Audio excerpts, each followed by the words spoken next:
J'ai pas joué beaucoup à Paris, moi. J'ai fait quelques... J'ai pas vraiment tourné. Okay. Mais j'avais juste...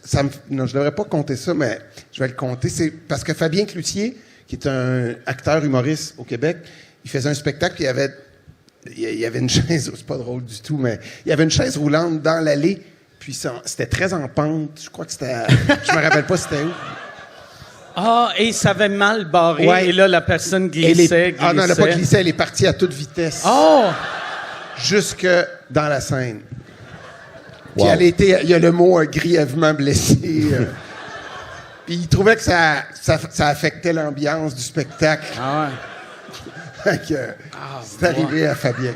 Est-ce que c'est arrivé en début de spectacle, vers le milieu ou la fin? Je sais pas. Moi, juste quand j'ai entendu l'anecdote, je sais que c'est pas drôle, ouais. Mais je trouvais quand même... Ah non, c'est dégueulasse. C'est dégueulasse, mais c'est très drôle. C'est drôle. En même temps.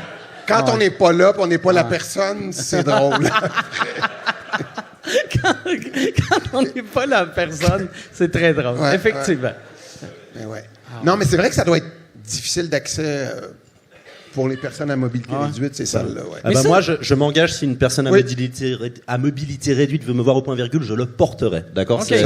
C'est un engagement que je prends ce soir. Comme une mère. Avec ça me mettrait très mal à l'aise. Ouais, devant toi. Je suis pas sûr de cette info. Il y a même des bancs sur scène. Y a-t-il encore ça? Ouais, il y a des bancs. En fait, t'as des gens en face et t'as des gens là, mais ils sont vraiment sur scène. Ouais, et ils sont vraiment en mode roastez-moi. Vraiment, ils sont dans une modalité de. Fou.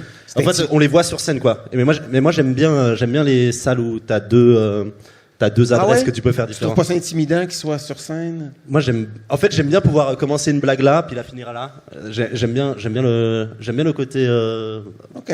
Je connais pas le mot, terme, vous le voyez, il n'y a pas de mot. Moi, j'ai vu Louis-José, là, au point virgule, ça m'avait... C'était fou. Louis-José, qui est un humoriste extrêmement connu, ouais. Moi, ça pourrait être un tennisman, je le saurais pas. Hein. Ouais, je sais pas. Mais Louis-José, connu. Désolé. Mais Oh! J'irai voir Louis-José, désolé. C'est ça qui est magique, par exemple. Tu sais, vu que... C'est fou. Les humoristes québécois sont pas vraiment connus ici. Fait que j'aurais pu dire, tu sais, hey, Martin Matt, c'est la plus grande star. C'est peut-être mon frère. C'est pas vrai. Puis, je suis dans un énorme prank.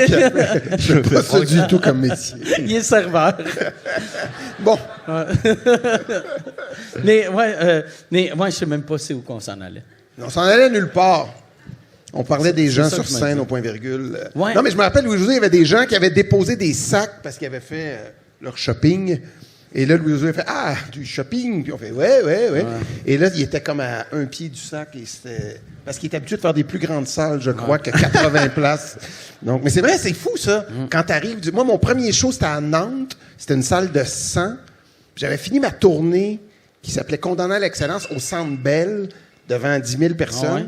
Puis à Nantes, c'était 100. Mais je me suis dit, bon, c'est une petite salle, il y a 100 personnes. Mais j'ai jamais, par prétention, sûrement, j'avais comme la prétention de remplir. Tu sais, je me disais 100, d'après moi, je vais être correct.